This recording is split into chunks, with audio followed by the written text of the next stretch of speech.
My name is Ira Smith, and I am a licensed insolvency trustee in Ontario. First, I hope that you and your family are well and safe and healthy during this COVID-19 pandemic. I want to let you know that Ira Smith Trustee and Receiver Inc. is fully operational.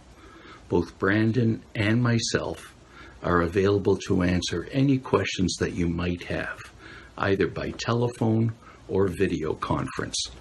Last Monday, April 27, the court in Ontario made an order which is going to help the insolvency process during this coronavirus pandemic, and specifically consumer proposals in Ontario. I hope you can watch until the end of this short video because I know you are going to get value out of this Brandon's blog, and I will explain everything to you.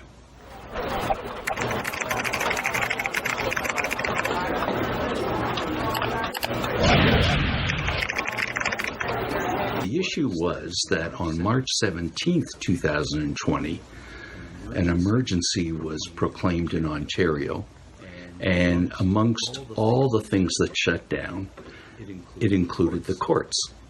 The courts are only hearing emergency matters, and what that meant is that a lot of insolvency issues are held in abeyance. Now, although the court said there's going to be a suspension period, so the time clock has stopped, so any limitation periods held in time and will be revived again once this closure is over. The problem that a lot of licensed insolvency trustees and other stakeholders in the insolvency system understood is that there are certain timelines under the Bankruptcy and Insolvency Act, and none of those were frozen. Specifically in consumer proposals and commercial proposals, there are certain timelines when you have to hold a meeting of creditors, when payments must be made by the debtor under an approved proposal, and when the trustee has no latitude but to declare a default in a proposal. These are issues that licensed insolvency trustees brought to the attention of the Office of the Superintendent of Bankruptcy. Last Friday, April 24th, the Superintendent of Bankruptcy went to court in Ontario, and as I mentioned, on Monday, April 27th, an order was made by Chief Justice Morowitz that will be of great assistance. So, what does the order say? The court went through a very detailed analysis. The court first made certain definitions which you will need to understand. The period of emergency, the court said, started on March 13th, 2020 and ends on June 30, 2020.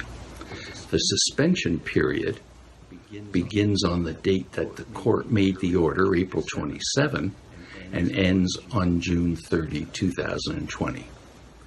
The court then went on to say that this order applies to all active commercial proposals under Division 1 of the Bankruptcy and Insolvency Act, filed with the OSB up to the end of the period of emergency, June 30th. It applies to all active consumer proposals in Ontario, filed with the Office of the Superintendent of Bankruptcy, or revived under the Bankruptcy and Insolvency Act, up to the end of the period of emergency, June 30th. Other than those that were already deemed annulled, or were completely performed on or before April 27th. So that the order is meant to help those suffering hardship. It also applies to all active bankruptcies which are filed with the Superintendent of Bankruptcy up to June 30, 2020, and obviously where the bankrupt received his or her discharge by April 27th, 2020, it does not include those because the bankrupt is only one discharged. The trustee still has to complete the administration, and the timelines for the trustee still apply. The court then ordered the following. Division 1 or commercial proposals, the time for holding the meeting of creditors, that is to take place during the period of emergency, is expanded by the time of the suspension duration. So for as long as the suspension duration applies, the time for holding the meeting, if it's not feasible to hold it by telephone or video conference, which the superintendent of bankruptcy has allowed during this time period, it is extended. For consumer proposals in Ontario, again, the time for holding the meeting of creditors, if one is requested, is extended in the same way. An active consumer proposal will not be regarded as annulled unless the consumer debtor remains in default of when payments are to be made on a regular monthly basis or quicker. A consumer debtor misses 3 payments, be they monthly or faster or slower, the consumer proposal is deemed to be annulled. So what the court has done now, it has given the consumer debtor an additional 3 months to make up the defaulted payments.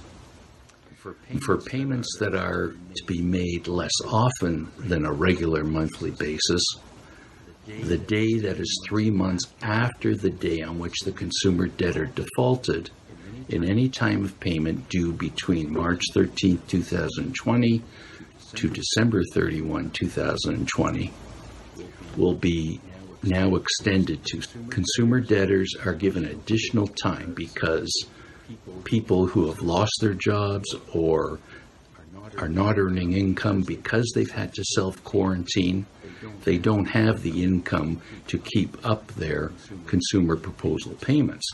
The fact that they were employed and had that income and had room in their budget to afford the payments is one of the reasons why the creditors either voted in favor or deemed to have voted in favor of the consumer proposal.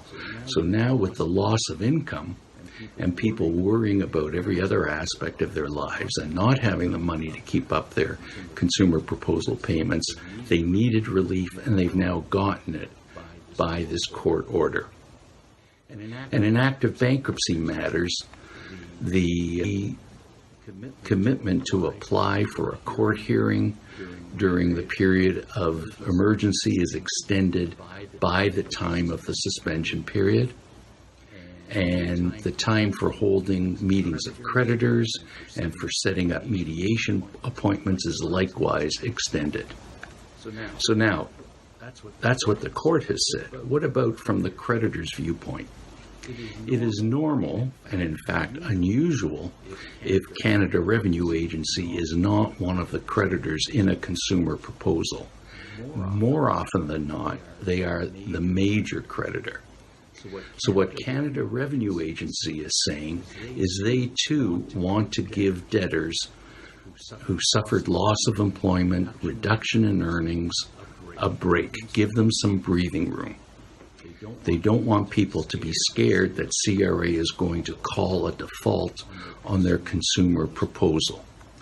So what CRA has come out and said is that where they are the majority creditor and the debtor is suffering financial hardship, in commercial proposals, CRA is providing a waiver of any default and providing for a deferment of payments to September 1, 2020. For consumer proposals in Ontario and in the rest of Canada, CRA supports on a blanket basis the approval of an amended proposal that requires the deferment of payments up to September 1, 2020. So ideally, this will give debtors time to concentrate on all other facets of their life that they're worried about and not have to go bankrupt. The September 1, 2020 date ties into other COVID-19 programs that the government is running to help Canadian taxpayers, such as the HST program and the program on income tax payments. They too are extended, payment time is extended to September 1, 2020. So I hope you enjoyed this Brandon's blog on consumer proposals in Ontario, the latest status, what's happening from the court, and I hope it's been informative. If you have any questions at all about this Brandon's blog, this video, or any other matter, feel free to shoot either Brandon or myself a message or give one of us a call. We are here to help you to alleviate any concerns you might have during this unique and unprecedented time period we find ourselves in. I hope you and your family stay healthy and stay well.